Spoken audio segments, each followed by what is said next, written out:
Sir, do you mind if?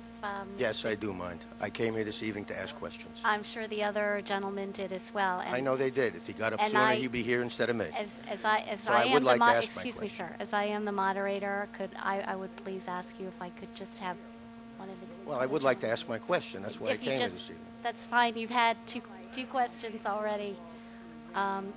You didn't say, this was not in the ground rules, and my question isn't out of order. And I haven't even asked my question. You know, that's one of the Could you just problems go here. to the Is the end of the League of line? Women Voters taking a political view here? No. You know, some Sir, people see the League of Women would like Voters to- as a biased we're just- organization. no, we're just Are you trying- saying I can't ask my question? Sir, I'm merely trying to be fair, but if you would. Well, your if ground you rules didn't establish If you this. insist on asking a question, please do. And what do you mean insist? I'm entitled to. I got up to ask one. Yes.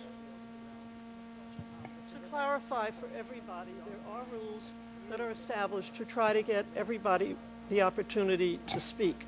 We're on a very limited time frame, which was why the first debate, because we only have a 2-hour tape.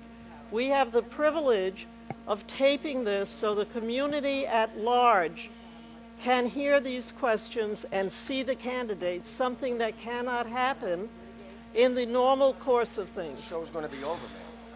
If you didn't insist that Me? you had... I got up and I abided by the rules, but if the League of Women Voters Thank you, doesn't sir. like the fact that Just I'm asking please questions... proceed. Yes, my question... Well, thank you very much. I'm sorry. Who said that? Please proceed, sir. I'll talk to you later. The simple question is this. Many people like myself who've lived in town for many years see the rapid growth of city government. You can't get a parking spot in City Hall anymore. They're all reserved for the employees, except for a few parking meters. We've all talked about revenue, increasing revenue, and I support that. I would like to hear some new ideas about cost cutting, perhaps unifying the Board of Ed under city control, perhaps shrinking the size of government, bringing library back under the control of the city, where it used to be and was taken away for some ungodly reason.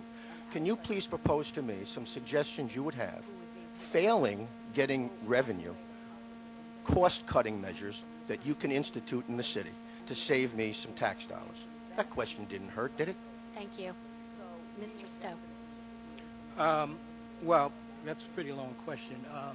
I certainly would not recommend the reduction in any staff at this point, because the city is, as you know, growing. And in that light, we need as many essential service workers as we possibly can get. As a matter of fact, I would say you don't cost cut, you raise revenue.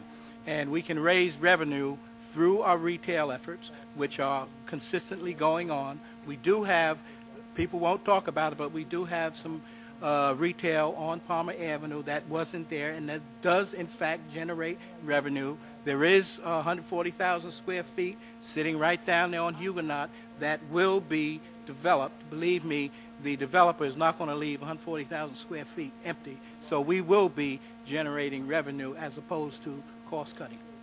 So there's no cost-cutting measures that you can see? Thank you. There is no I'm sorry. give and take. Mr. Ferrara? Ferrara. Thank you. If I sat here in council, probably what I would do is think about priorities. One, I probably wouldn't have voted for the pay raise, which is in excess of $100,000. Two, I probably wouldn't have voted for the bike paths that approached 50,000. I think that's 150,000. The traffic calming devices is a good idea, but if we're looking to crunch and save the dollar, now that's about 100,000, so up to $250,000. There's probably a lot of that we could find in the budget that, yes, it's nice to have, but we have to look at things in a sense of priority. And it just seems to me that the tax cap has been released, and we're becoming a little drunk with ourselves and the money. We worked very well at the time with the tax cap in place, and now that the cap is off, as Mike Brown stated from a report, we're starting to run into the red with the spending. So there are a lot of issues here that we probably could look very finite and find where the waste is. Thank you for that answer. Thank you.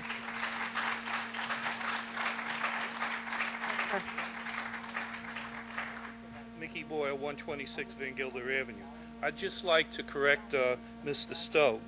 Joe Evans is an African American, and he was elected to city council several times during the late 60s and into the early 70s. So there is precedent even before yourself that African Americans participated and were part of the city government. My question is, again, what a majority of the current city council members, including yourself, Mr. Stowe, voted themselves a 63% raise of $14,400, which totaled with the mayor's pay is $115,000 in pay raises for part-time positions. If you were elected or re-elected, will you propose and vote to repeal these outrageous pay raises? Again, I ask a yes or no answer, and then you can expound on your answer. Thank you. Mr. Ferrara. Was that directed to Mr. Stowe or to me? To both. Okay. Most definitely, I would vote to rescind the pay raise. I am a proponent of trying to do something with our youth in New Rochelle, as the only thing we really have for them on a grand scale is to send them to the New Rock game room. I don't think that's the greatest place to send people. I would have maybe a thought with the pay raise money. We could come up with an idea of what we all remember, opening up the gymnasiums on the nights and weekends for our kids.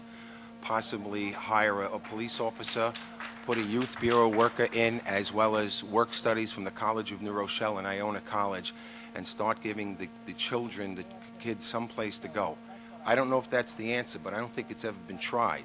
What has been tried here is to continually go to New Rock, and we get ourselves in an uproar that he's thinking of closing that place, where we continually talk about our youth, but we're not doing anything in the future for our youth. There are little programs out there, but we need to sit and seriously look at the problem of the youth and the inability of these kids to find some place to go out in a healthy atmosphere and recreate and get involved with programs, possibly in the schools with the work studies. Thank you. Thank you. Mr. Stowe. First of all, it's a mischaracterization that you vote yourself a raise, you vote the position a raise. And to be very specifically, no, I would not, I would accept the raise, or I wouldn't have voted on it, so that's sort of a silly question. Anyway, in reference to our youth, I have done things for this youth that amount to $100,000 worth of workforce money, putting young people to work. You don't need young people necessarily bouncing the ball. The rubric cube has changed. What was good for youth 30 years ago no longer may apply. So if the boys' clubs were really where some of these youth really wanted to be, they would be overflowing. So we really need to develop a rapport with the youth to determine what exactly is it that they see. Now, in addition to not only bringing jobs, summer youth jobs that were professional, we didn't have young kids in the park watching smaller kids. We had young kids working in professional capacities, getting exposure to professions that they otherwise may very well not have gotten.